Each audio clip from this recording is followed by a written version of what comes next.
వి news Telangana news కి స్వాగతం. శాసనసభలో మాజీ మంత్రి మహేశ్వరం ఎమ్మెల్యే సబితా ఇంద్రారెడ్డిని కించపరిచే విధంగా ముఖ్యమంత్రి రేవంత్ రెడ్డి వ్యాఖ్యలు చేయడాన్ని బీఆర్ఎస్పీ విద్యార్థి నాయకులు తీవ్రంగా ఖండించారు. ముఖ్యమంత్రి వైఖరిని నిర్ణయిస్తూ బీఆర్ఎస్పీ విద్యార్థి నాయకులు ఆర్ట్స్ కాలేజ్ ఆవరణంలో ముఖ్యమంత్రి రేవంత్ రెడ్డి దిష్టిబొమ్మను దహనం చేసి తమ నిరసన తెలిపారు. అనంతరం ఆందోళన చేస్తున్న విద్యార్థి నాయకులను ఓయూ పోలీసులు అరెస్ట్ చేసి పోలీస్ స్టేషన్ తరలించారు. ఈ సందర్భంగా విద్యార్థి నాయకులు మాట్లాడుతూ సబితా ఇంద్రారెడ్డి పట్ల ముఖ్యమంత్రి రేవంత్ రెడ్డి చేసిన వ్యాఖ్యలు ఆయన దురహంకారానికి నిదర్శనమని తీవ్రంగా మండిపడ్డారు. ముఖ్యమంత్రి రేవంత్ రెడ్డి వెంటనే సబితా ఇంద్రారెడ్డిపై చేసిన వ్యాఖ్యలను ఉపసంహరించుకుని క్షమాపణలు చెప్పాలని డిమాండ్ చేశారు.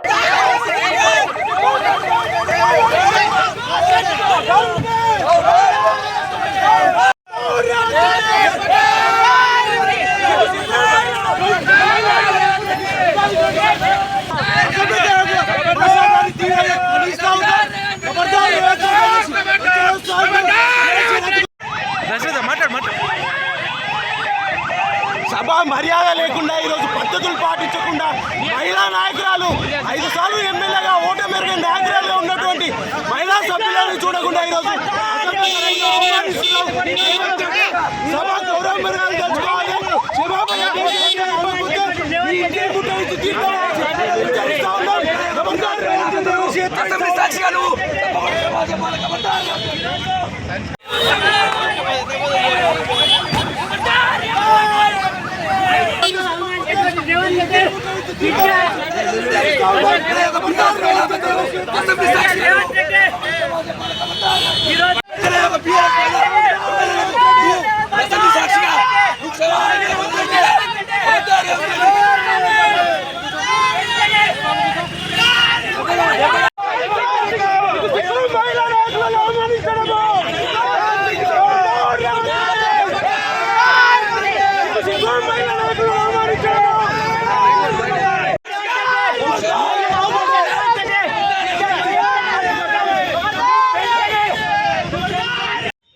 ఒక రాష్ట్ర అసెంబ్లీలో ఈ రాష్ట్ర మహిళలకు ఈరోజు అవమానం జరిగింది.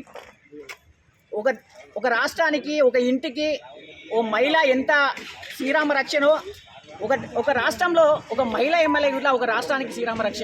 అటువంటి ఒక మహిళలను ఈరోజు ఒక రండా రేవంత్ అయినటువంటి ఒక నోటుకు దొంగ అయినటువంటి రేవంత్ రెడ్డి అనే సీఎం అనే ఒక వ్యక్తి ఈరోజు అవమానించడం ఈరోజు చాలా విచారించదగినది.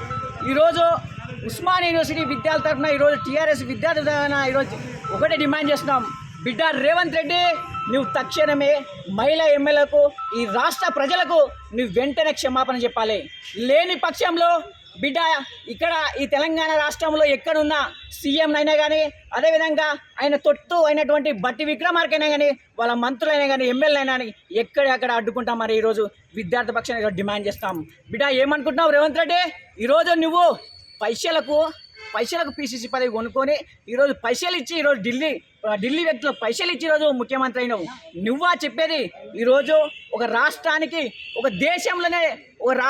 దేశంలోనే తొలి హోం మంత్రి అయినటువంటి సబితా రెడ్డి, అదేవిధంగా ఈ తెలంగాణలోనే తొలి మహిళా మంత్రి అయినటువంటి సబితా రెడ్డి గురించి ఈరోజు నీచంగా మాట్లాడతావు. బిడ్డ వెంటనే క్షమాపణ చెప్పాలి.